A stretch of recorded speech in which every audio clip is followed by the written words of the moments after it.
तहको सरकार आएपछि मुलुकमा भ्रष्टाचार बढ्यो। गत आर्थिक वर्षमा हालसम्मकै धेरै मुद्दा दर्ता।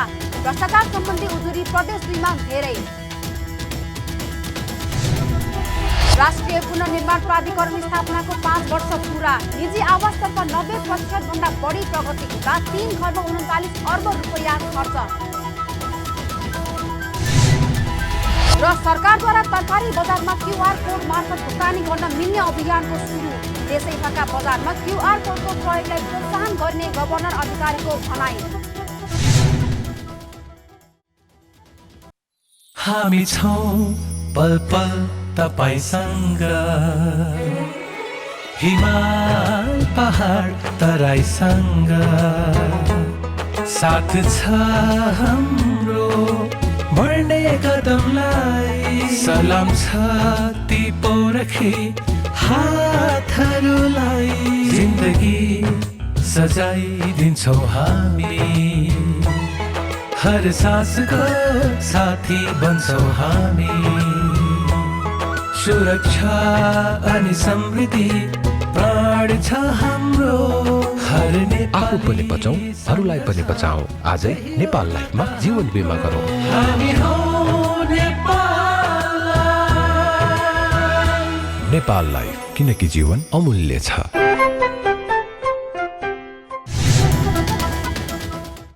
नमस्कार, कारोबार समाचारमा स्वागत छ। अब समाचार विस्तारमा। मुलुकमा भ्रष्टाचार दिन प्रतिदिन मौलाउँदै गइरहेका तथ्य अख्तियार दुरुपयोग अनुसन्धान आयोगले गत आर्थिक वर्षमा दर्ता गरेको मुद्दाको संख्याले देखाएको छ।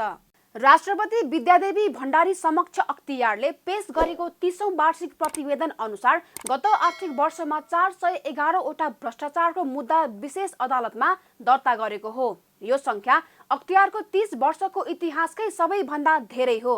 अख्तियारले दर्ता गरेको मुद्दा मध्ये सबैभन्दा धेरै घुसमा 205 वटा छ भने नक्कली शैक्षिक प्रमाणपत्रमा 85 वटा, सरकारी सम्पत्तिको हिनामिनामा 75 वटा, गैरकानूनी लाभहानीमा 36 वटा, राजस्व हिनामिनामा 12 वटा र गैरकानूनी सम्पत्ति आर्जनमा 18 र विविधमा 10 वटा छन्, जसबाट 1212 जनालाई प्रतिवादी बनाई कुल 2 अर्ब 53 करोड माग दाबी लिइएको छ।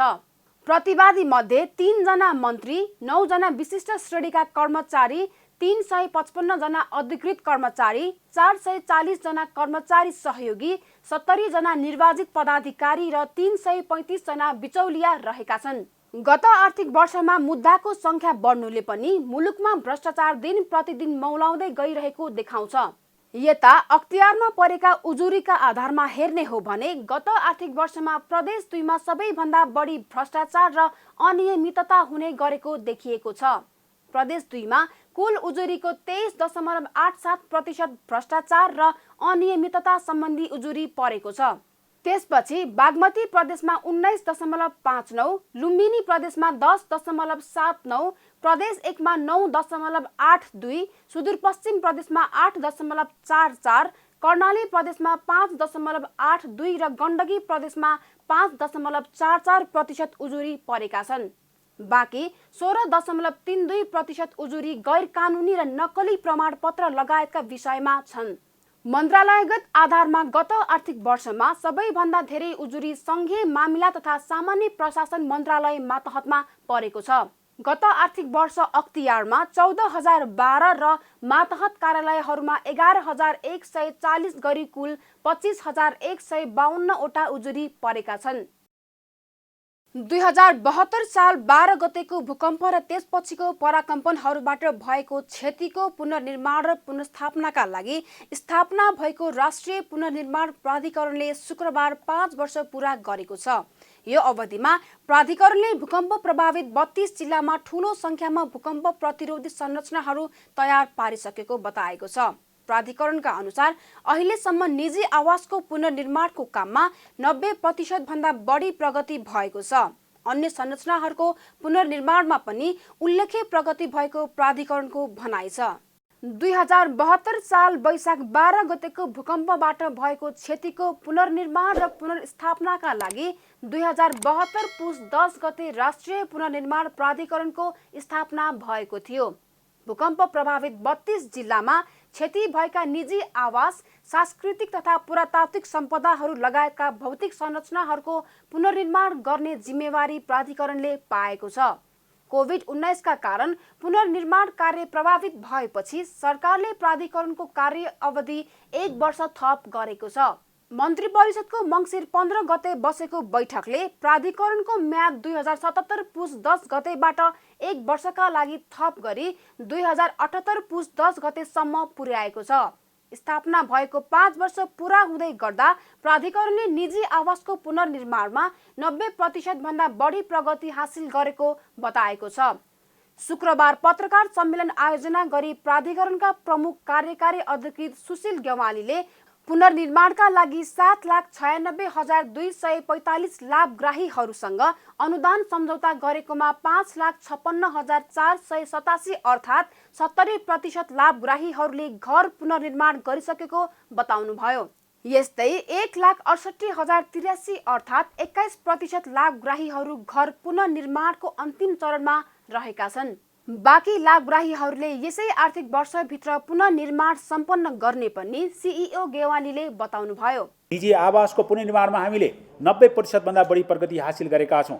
हामीले पुनर्निर्माणका लागि 7,96,245 लाभग्राहीहरूसँग अनुदान सम्झौता गरेकोमा 5,56,487 अर्थात् 70% लाभग्राहीहरूले घर पुनर्निर्माण गरिसकेका छन् भने 1,68,083 अर्थात् 21% लाभग्राहीहरू घर पुनर्निर्माणको अन्तिम चरणमा छन्। बाँकी लाभग्राहीहरूले यसै आर्थिक वर्षभित्र पुनर्निर्माण सम्पन्न गर्नेछन्। प्राधिकरणले सांस्कृतिक तथा पुरातात्विक सम्पदाको जीर्णोद्धार तथा पुनर्निर्माणमा महत्त्वपूर्ण उपलब्धि हासिल गरेको पनि बताएको छ। क्षतिग्रस्त 920 वटा सम्पदा मध्ये 465 वटा सम्पदाको पुनर्निर्माण सम्पन्न भएको पनि सिइओ गेवालीले बताउनुभयो। रानी पोखरी पुनर्निर्माणको काम सम्पन्न भएको छ भने धरहराको 20औं तला पुनर्निर्माण भइरहेको र बाँकी 3 तला छिटै सम्पन्न हुने पनि उहाँले बताउनुभयो। यसबाहेक सिंहदरबारको मुख्य प्रशासनिक भवन लगायतका विभिन्न सरकारी कार्यालयहरूको पुनर्निर्माण लगभग सम्पन्न हुने अवस्थामा पुगेको बताउनुभयो। सांस्कृतिक तथा पुरातात्विक सम्पदाको जीर्णोद्धार तथा पुनर्निर्माणमा पनि हामीले महत्त्वपूर्ण उपलब्धि हासिल गरेका छौँ। क्षतिग्रस्त 920 वटा सम्पदा मध्ये 465 वटा सम्पदाको पुनर्निर्माण सम्पन्न गरेका छौँ भने बाँकी सम्पदा पुनर्निर्माणको चरणमा छन्। हाम्रा महत्त्वपूर्ण धरोहरका रूपमा रहेका सम्पदा रानी पोखरीको पुनर्निर्माण कार्य सम्पन्न भएको छ भने धरहराको 20औं तला पुनर्निर्माण भइरहेको छ। बाँकी 3 तला छिट्टै सम्पन्न हुनेछ। सिंहदरबारको मुख्य प्रशासनिक भवनको उत्तर, दक्षिण र पूर्वी भाग यही पौष मसान्तभित्र सम्पन्न गरी माघ महिनाभित्रै प्रधानमन्त्री तथा मन्त्री परिषदको कार्यालय सार्ने गरी कार्य अघि बढिरहेको छ। पुनर्निर्माणका लागि स्वीकृत भएको कुल बजेट 4 खर्ब 88 अर्ब रुपैयाँ मध्ये हालसम्म नेपाल सरकार र दात्री निकायहरूको समेत गरी कुल 3 खर्ब 39 अर्ब रुपैयाँ खर्च भइसकेको छ। दाता सम्मेलनमा प्रतिबद्धता व्यक्त भएको रकम 4 खर्ब 10 अर्ब रुपैयाँ मध्ये 67 अर्ब राहत तथा उद्धार एवं अन्य कार्यक्रममा खर्च भएको र भारतीय एक्जिम बैंकको तर्फको 49 अर्ब रुपैयाँ नेपाल सरकारतर्फ स्रोतान्तर भएको हुँदा वास्तविक प्रतिबद्धता रकम जम्मा 2 खर्ब 94 अर्ब रुपैयाँ मात्रै रहेको प्राधिकरणले बताएको छ। यसमध्ये 2 खर्ब 38 अर्ब रुपैयाँका लागि सम्झौता भई स्रोत सुनिश्चितता भएको छ। यस्तै गैर सरकारी संस्थाहरूसँग करिब 90 अर्ब रुपैयाँ परिचालन गर्नका लागि सम्झौता भई करिब 72 अर्ब रुपैयाँ परिचालन भएको छ। ग्लोबल आइएमई बैंक र निर्यात व्यवसायी महासंघ नेपालबीच सहुलियतपूर्ण कर्जाका लागि सरल र सहज बैंकिङ सुविधा प्रदान गर्ने सम्बन्धमा सम्झौता भएको छ। बिहिबार साँझ बैंक र महासंघ बीच सम्झौता भएको हो। सम्झौता पत्रमा बैंकका प्रमुख कार्यकारी अधिकृत रत्नराज बज्राचार्य र महासंघका अध्यक्ष रामबहादुर गुरुङले हस्ताक्षर गर्नुभएको छ। सम्झौता अनुसार बैंकले निर्यात व्यवसायी महासंघमा आबद्ध व्यवसायीहरूलाई अल्पकालीन तथा दीर्घकालीन अवधिका लागि सहुलियतपूर्ण ब्याज दरमा कर्जा उपलब्ध गराउनेछ। त्यसबाहेक महासंघका सदस्यहरूलाई आवश्यक सबै प्रकारका बैंकिङ सेवाहरू सरल र सहज रूपमा उपलब्ध गराउनेछ। कार्यक्रममा बोल्दै नेपाल उद्योग वाणिज्य महासंघका वरिष्ठ उपाध्यक्ष समेत रहनुभएका ग्लोबल आइएमई बैंकका अध्यक्ष चन्द्र प्रसाद ढकालले स्वदेशमा उत्पादन भएका वस्तुहरूको निर्यात बढाउन र अर्थतन्त्रलाई थप बलियो बनाउने उद्देश्यले निर्यात व्यवसायीहरूलाई सुविधा प्रदान गर्ने सम्झौता भएको बताउनुभयो। ग्लोबल आइएमएफ ब्याङ्कको चाहिँ तर्फबाट भन्नाले फेसिलिटी जुन अहिले हामीले जुन एमओयूमा पनि धेरै चिजहरू चाहिँ राखेको चाहिँ छौँ, त्यो एउटा म ब्याङ्कको अध्यक्ष र कार्यकारी प्रमुख र यहाँ सिनियर लेभलको चाहिँ म्यानेजमेन्टको चाहिँ हिसाबले म यहाँहरूलाई एस्योर चाहिँ गर्न चाहन्छु, हामी चाहिँ भन्नाले चाहिँ सुरु गरौँ। डेफिनेटली आउने चाहिँ दिनमा अब यहाँ कतिपय चाहिँ चिजहरू कस्तो चाहिँ छ भने जस्तो हामी चाहिँ वास्तवमा हामी सबैजनाले चाहिँ उयो गरेको चिज हो। अब हामी लाखौँ डलरको चाहिँ हामी चाहिँ भन्नाले एक्सपोर्ट चाहिँ गर्छौँ, लाखौँ डलर चाहिँ हाम्रो चाहिँ भन्नाले चाहिँ खातामा चाहिँ भन्नाले पैसा आइरहेको हुन्छ। तर हामी चाहिँ जस्तो विदेश चाहिँ जानु पऱ्यो भने अघि रघुराज सरले पनि भन्नुभयो, वास्तवमा चाहिँ एउटा चाहिँ सानो चाहिँ विदेशी मुद्रा पनि भन्नाले चाहिँ हामीले चाहिँ भनौँ न 2-5 हजार चाहिँ विदेशी मुद्रा चाहिँ भन्नाले हामीले चाहिँ जुन हामीलाई चाहिँ बाहिर जाँदाखेरि साँच्चै एउटा चाहिँ होटलको चाहिँ पैसा चाहिँ तिर्नुपर्ने अथवा सानो चाहिँ सपिङ गर्नुपर्ने, त्यसको लागि पनि वास्तवमा हामीलाई चाहिँ धेरै झन्झट चाहिँ छ। र मैले अघि शान्ताजीलाई चाहिँ सोधेको थिएँ, मलाई लाग्छ डलर एकाउन्टमा चाहिँ हामीसँग चाहिँ हुँदाखेरि वास्तवमा डलरको क्रेडिट कार्ड पनि सजिलै हिसाबले लिन चाहिँ सकियो नि। र म रत्नराज सरलाई म के भन्छु भने चाहे नेपालीको होस् चाहे डलर, किनभने एक्सपोर्टरलाई चाहिँ डलरको त केही इस्यु चाहिँ भएन, डलर खाता छ यहाँहरूको, वास्तवमा उहाँहरूलाई त तपाईँहरूले लिमिट चाहिँ सकेसम्म लिमिट चाहिँ दिएको छ। यहाँहरूको हरेक इस्युमा म चाहिँ ब्याङ्कको सञ्चालक समितिको चाहिँ अध्यक्षको हैसियतले र कार्यकारी प्रमुख चाहिँ यहाँ हुनुहुन्छ, म्यानेजमेन्टको तर्फबाट र बोर्डको तर्फबाट यहाँहरूलाई चाहिँ फुल सपोर्ट चाहिँ हुनुहुन्छ। अघि हाम्रो दुर्गा दाईले भनेको कुरा हामी रघुराजजीले त भन्नु, म पनि भन्छु, अर्को ब्याङ्कले चाहिँ गर्ने होइन, अर्को ब्याङ्कमा गएर बार्गेनिङ गर्ने होइन, यहीँ नै गर्नु पऱ्यो। यो फेसिलिटी अझ यो एग्रिमेन्टमा चाहिँ भएको भन्दा अझै फेसिलिटी दिने हिसाबले हामी यहाँहरूलाई चाहिँ कमिटमेन्ट गर्छौँ। हामी चाहिँ एउटै चाहिँ उसबाट चाहिँ आएको हिसाबले म चाहिँ के चाहन्छु भने वास्तवमा हामी सँगै चाहिँ काम गरौँ। यहाँहरूको हरेक इस्युमा मेरो चाहिँ मलाई लाग्छ सबैजना साथीहरूसँग चाहिँ नम्बर पनि छ, हरेक इस्यु चाहिँ उहाँहरूलाई गर्नुहोस्, पहिला उहाँहरूको सटआउट चाहिँ भएन भने मलाई पनि गर्नुहोस्, त्यो इमिडिएट चाहिँ सटआउट गर्छौँ हामी। बैंकले निर्यात व्यवसायीहरूलाई विदेशी मुद्राको अभाव हुन नदिन डलर खाता तथा डलर क्रेडिट कार्डमा विशेष सेवा दिने पनि अध्यक्ष ढकालले बताउनुभयो। सम्झौता अनुसार बैंकले सहुलियत ब्याज दरमा कर्जा उपलब्ध गराउने मात्र नभई निकासी डकुमेन्ट खरिद गर्ने, नगद अनुदान दिने, पुनर्कर्जा उपलब्ध गराउने, विदेशी मुद्रा खाता तथा सटही सुविधा लगायतका सेवाहरू उपलब्ध गराउनेछ। नेपाल चेम्बर अफ कमर्स र लर्ड बुद्ध एजुकेसन फाउन्डेसन बीच दोस्रो नेपाल चेम्बर व्यावसायिक छात्रवृत्ति सम्बन्धमा सम्झौता भएको छ। शुक्रबार चेम्बर भवनमा आयोजित एक कार्यक्रममा चेम्बर र फाउन्डेसन बीच समझदारी पत्रमा हस्ताक्षर भएको हो। सम्झौता पत्रमा नेपाल चेम्बर अफ कमर्सका तर्फबाट चेम्बरका सामाजिक तथा खेलकुद समितिका सभापति दीपक काजी तुलाधर र लर्ड बुद्ध एजुकेसन फाउन्डेसनका तर्फबाट फाउन्डेसनका अध्यक्ष पंकज जालानले हस्ताक्षर गर्नुभयो। उक्त अवसरमा नेपाल चेम्बर अफ कमर्सका अध्यक्ष राजेश काजी श्रेष्ठले दोस्रो पटक शैक्षिक छात्रवृत्ति उपलब्ध गराएकोमा लर्ड बुद्ध एजुकेसन फाउन्डेसनलाई धन्यवाद दिनुभयो। अध्यक्ष श्रेष्ठले जिल्ला चेम्बर मार्फत विपन्न वर्गका प्रतिभाशाली विद्यार्थीहरू छनौट गरी छात्रवृत्ति वितरण गरिने बताउनुभयो। समझदारी पत्र अनुसार कुल 1,17,95,000 रुपैयाँ बराबरको उद्यमशील छात्रवृत्ति अन्तर्गत 49 जना विद्यार्थीहरूलाई पूर्ण तथा आंशिक रूपमा शुल्क छुट गरिएको छ, जसमध्ये 7 जना महिलालाई पूर्ण रूपमा छुट प्राप्त हुनेछ। यस अन्तर्गत ब्याचलर इन बिजनेस म्यानेजमेन्ट ई बिजनेसमा अध्ययनको अवसर प्राप्त हुनेछ। नेपाल राष्ट्र बैंकले देशभरका तरकारी बजारमा क्यूआर कोड मार्फत भुक्तानी गर्ने अभियानको सुरुवात गरेको छ।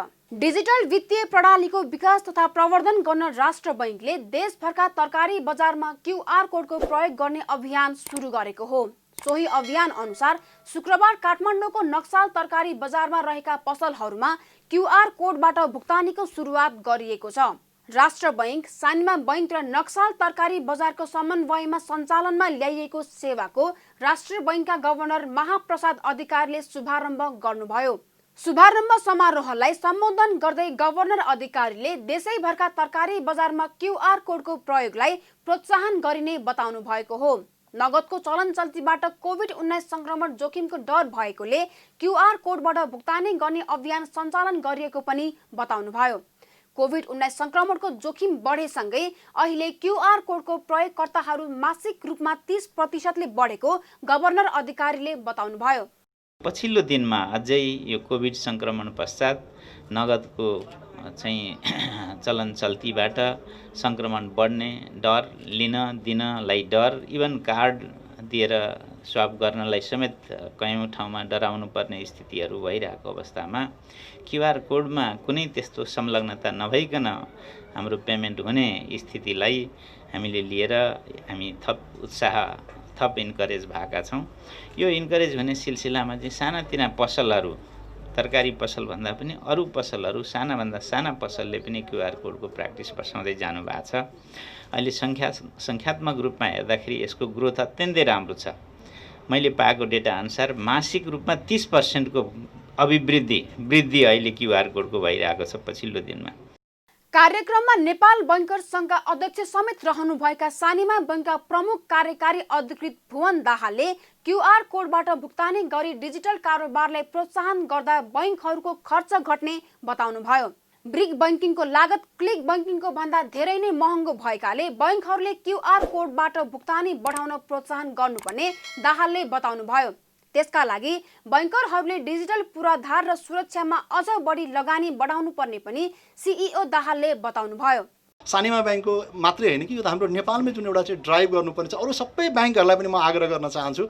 यो कुनै एउटा बैंक स्पेसिफिक होइन, यो कन्ट्रीकै एजेन्डा हो। यो एजेन्डामा गयो भने हाम्रो पनि खर्च गर्छ, हामी बैंकहरूको पनि यहाँ स्वार्थ छ। किनभने हाम्रो जुन ब्रिक बैंकिङको कस्ट भने चाहिँ वास्तवमा क्लिक बैंकिङको कस्टभन्दा धेरै नै महँगो छ। अब यो हामी जब क्लिक बैंकिङमा जान्छौँ हामी पनि कस्ट रिडक्सन गर्न सक्छौँ। यसले ओभरअल फाइनेन्सियल इन्टरमिडिएसनको कस्ट पनि घट्छ।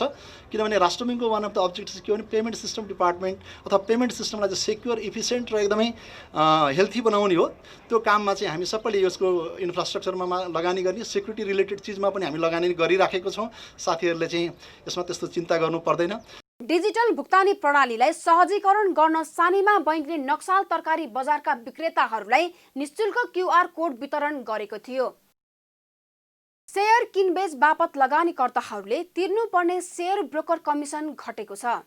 नेपाल धितोपत्र बोर्डले शुक्रबार अधिकतम 0.40% हुने गरी कमिसन घटाएको हो। यसअघि ब्रोकर कमिसन अधिकतम 0.60% सम्म रहेको थियो। पछिल्लो समय दिनमै 9 अर्बसम्म कारोबार हुन थालेको तथा अनलाइन कारोबारको संख्या बढेको भन्दै लगानीकर्ताले ब्रोकर कमिसन घटाउन माग गर्दै आएका थिए। ब्रोकर कमिसन नघटाई बोर्डका अध्यक्ष भीष्मराज ढुङ्गाना अमेरिका सयर भएको भन्दै लगानीकर्ताले केही साता अघि मात्रै बोर्ड घेराउ समेत गरेका थिए। अध्यक्ष ढुङ्गाना स्वदेश फर्किएको एक सातापछि शुक्रबार बोर्डले कमिसन घटाउने निर्णय गरेको हो। हालसम्म लगानीकर्ताहरूले शेयर कमिसन बापत 0.615% तिर्नुपर्ने व्यवस्था छ।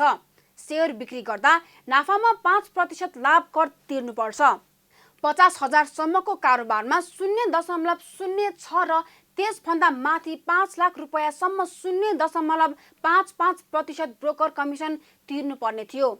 यसै गरी 5 लाख रुपैयाँदेखि 20 लाख रुपैयाँसम्म 0.50%, 20 लाखदेखि 1 करोड रुपैयाँसम्म 0.45% र 1 करोड रुपैयाँदेखि माथि 0.40% ब्रोकरलाई कमिसन र त्यसमाथि सेवा शुल्क भनेर नेपाल धितोपत्र बोर्डलाई 0.015% रकम तिर्नुपर्ने व्यवस्था थियो। डीपी शुल्क भनेर प्रत्येक कारोबारमा 25 रुपैयाँ तिर्नुपर्ने हुन्छ। नेपाल कम्युनिस्ट पार्टी नेकपाका अध्यक्ष पुष्पकमल दाहाल प्रचण्ड र माधव कुमार नेपाल समूहले माइतीघर मण्डलाबाट संसद विघटन विरुद्धको आन्दोलन सुरु गरेको छ। शुक्रबार प्रचण्ड माधव समूहका शीर्ष नेताहरू अध्यक्षद्वय पुष्पकमल दाहाल प्रचण्ड र माधव कुमार नेपाल सहित वरिष्ठ नेता झलनाथ खनाल, प्रवक्ता नारायण काजी श्रेष्ठ, स्थायी कमिटी सदस्यहरू, विघटित प्रतिनिधि सभाका सांसदहरू, राष्ट्रिय सभाका सांसदहरू र केन्द्रीय सदस्यहरू लगायतका नेता कार्यकर्ताहरू उपस्थित भएर संसद विघटन विरुद्धमा आन्दोलन सुरु गरेका हुन्। नेताहरूले प्रतिनिधि सभा विघटनको असंवैधानिक कदम खारेज होस्, हामी यहाँ छौं भन्ने नारा लेखिएका प्लेकार्ड सहित नेताहरू उपस्थित भएका छन्। विरोध प्रदर्शनमा नेता कार्यकर्ताले नाराबाजी समेत गरेका थिए।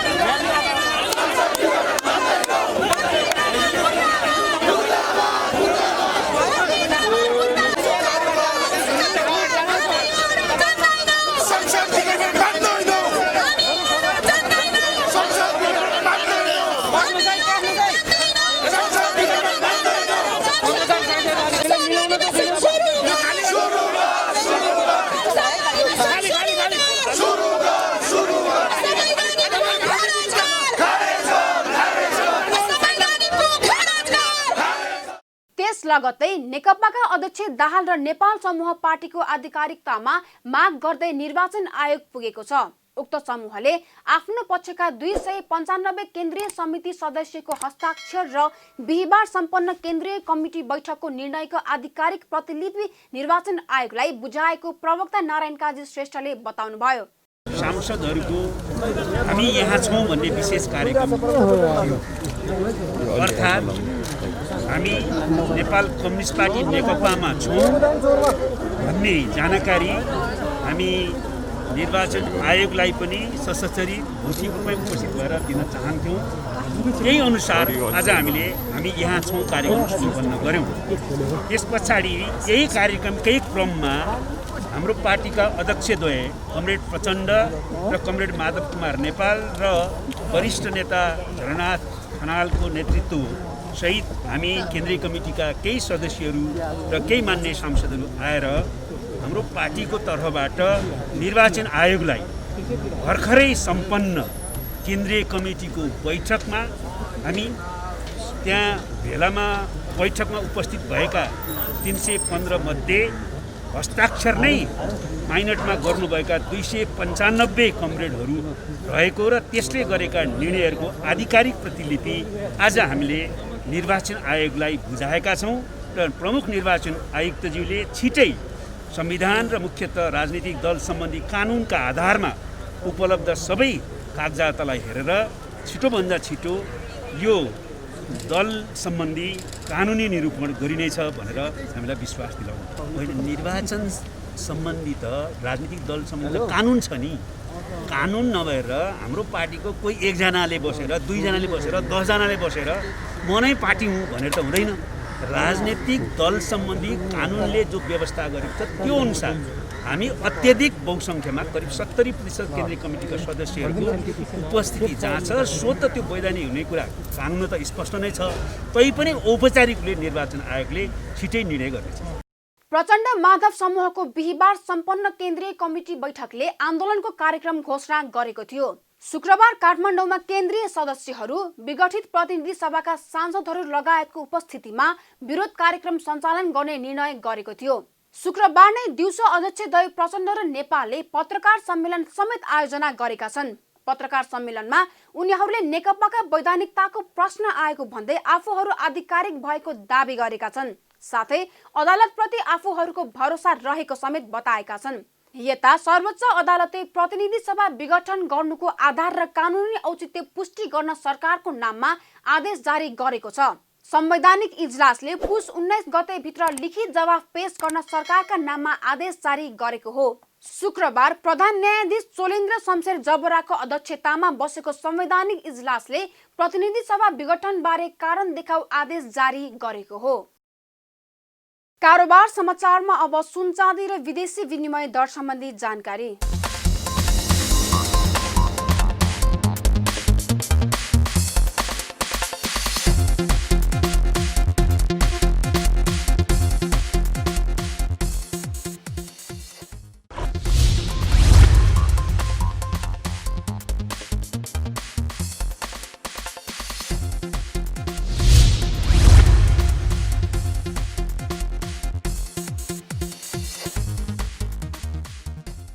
विदा हुनु अघि अहिलेसम्मका प्रमुख समाचार फेरि एकपटक। 3 तहको सरकार आएपछि मुलुकमा भ्रष्टाचार बढ्यो। गत आर्थिक वर्षमा हालसम्मकै धेरै मुद्दा दर्ता। भ्रष्टाचार सम्बन्धी उजुरी प्रदेश 2 मा धेरै। राष्ट्रिय पुनर्निर्माण प्राधिकरण स्थापनाको 5 वर्ष पूरा। निजी आवासतर्फ 90% भन्दा बढी प्रगति हुँदा 3 खर्ब 39 अर्ब रुपैयाँ खर्च। र सरकारद्वारा तरकारी बजारमा क्यूआर कोड मार्फत भुक्तानी गर्न मिल्ने अभियानको सुरु। देशैभरका बजारमा क्यूआर कोडको प्रयोगलाई प्रोत्साहन गर्ने गभर्नर अधिकारीको भनाई। कारोबार समाचार सकियो। हामीलाई बिदा दिनुहोस्। नमस्कार।